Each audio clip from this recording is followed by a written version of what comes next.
ಪ್ರೀತಿಯ ವಿದ್ಯಾರ್ಥಿ ಮಿತ್ರರೇ, ಪುನರ್ವೇಜ್ ಸಂಸ್ಕಾರಕ್ಕೆ ಸ್ವಾಗತ ಸುಸ್ವಾಗತ. ವಿದ್ಯಾರ್ಥಿ ಮಿತ್ರರೇ, ನೀವು ನೋಡ್ತಾ ಇದ್ದೀರಾ ಈಗ ಕರ್ನಾಟಕದಲ್ಲಿ ಏನು ಸಂಚಲನ ಆಗ್ತಾ ಇದೆ.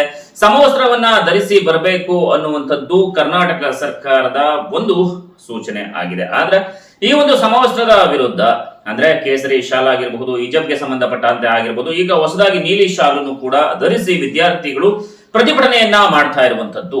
ಹಾಗೇನೆ ಈ ಒಂದು ವಿಚಾರದ ಸಲುವಾಗಿ ಬಸವರಾಜ ಬೊಮ್ಮಾಯಿ ಅವರು ಒಂದು ಹೊಸ ಆದೇಶವನ್ನ ಹೊರಡಿಸಿದ್ದಾರೆ. ಒಂದು ಬ್ರೇಕಿಂಗ್ ನ್ಯೂಸ್ ಅಂತಾನೆ ಹೇಳ್ಬೋದು. ಏನಪ್ಪಾ ಅಂತಂದ್ರೆ, ಕರ್ನಾಟಕದಲ್ಲಿ ಶಾಂತಿ ಸೌಹಾರ್ದತೆಯನ್ನ ಕಾಪಾಡುವ ದೃಷ್ಟಿಯಿಂದ ಇಡೀ ಕರ್ನಾಟಕದಲ್ಲಿ, ಇಡೀ ನಮ್ಮ ಕರ್ನಾಟಕ ರಾಜ್ಯದಲ್ಲಿ ಪ್ರೌಢಶಾಲೆ ಮತ್ತು ಕಾಲೇಜುಗಳಿಗೆ 3 ದಿನಗಳ ಕಾಲ ರಜೆಯನ್ನ ಘೋಷಿಸಲಾಗಿದೆ.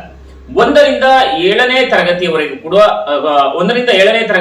ಕೂಡ ಆಸ್ ಯೂಶುವಲ್ ಏನ್ ಕ್ಲಾಸಸ್ ನಡಿಬೇಕು ಆ ಕ್ಲಾಸಸ್ ನಡೆಯುತ್ತೆ.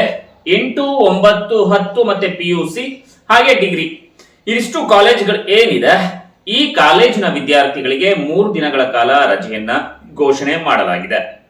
ಈ ರಜೆಯನ್ನ ಘೋಷಣೆ ಮಾಡಿದ ನಂತರ ಇದು ಅಕಸ್ಮಾತ್ ಏನಾದ್ರೂ ಕೂಡ ಕೆಲವೊಂದು ಕಾಲೇಜುಗಳಲ್ಲಿ ಗಲಾಟೆ ಏನಾದ್ರು ನಡೀತಿಲ್ಲ, ಸೌಹಾರ್ದಯುತವಾಗಿ ನಡ್ಕೊಂಡು ಹೋಗ್ತಾ ಇದೆ ಅಂತಂದ್ರೆ ಅದು ಆ ರಜೆಯನ್ನು ಕೊಡ್ಬೇಕಾ ಬೇಡವಾ ಅನ್ನುವಂಥದ್ದು ಆ ಕಾಲೇಜಿನ ಆಡಳಿತ ಮಂಡಳಿಯವರಿಗೆ ಬಿಟ್ಟಿದ್ದು. ವಿದ್ಯಾರ್ಥಿ ಮಿತ್ರರೇ, ಈ ಒಂದು ಹೋರಾಟದ ಬಗ್ಗೆ, ಈ ಒಂದು ಸಮವಸ್ತ್ರದ ಬಗ್ಗೆ ನಿಮ್ಮ ಅನಿಸಿಕೆ ಏನು? ನಿಮ್ಮ ಅಭಿಪ್ರಾಯಗಳೇನು? ಈ ಹೋರಾಟ ಮಾಡೋದು ಬೇಕಾ ಅಥವಾ ಬೇಡವಾ?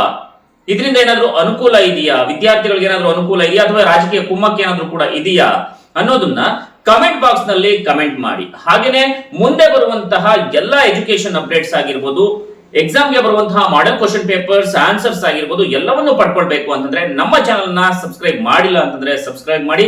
ಕನ್ನಡಿಗನಿಗೆ ಇದೇ ರೀತಿ ಸಪೋರ್ಟ್ ಮಾಡ್ತಾ ಇರಿ, ಕನ್ನಡ ಮಾಸ್ಟರ್ ಇದೇ ರೀತಿ ಸಪೋರ್ಟ್ ಮಾಡ್ತಾ ಇರಿ ಅಂತ ಹೇಳ್ತಾ ಈ ಮಾಹಿತಿಯನ್ನು ಇಲ್ಲಿಗೆ ಮುಗಿಸ್ತಾ ಇದ್ದೇನೆ. ಜೈ ಹಿಂದ್, ಜೈ ಕರ್ನಾಟಕ ಮಾತೆ.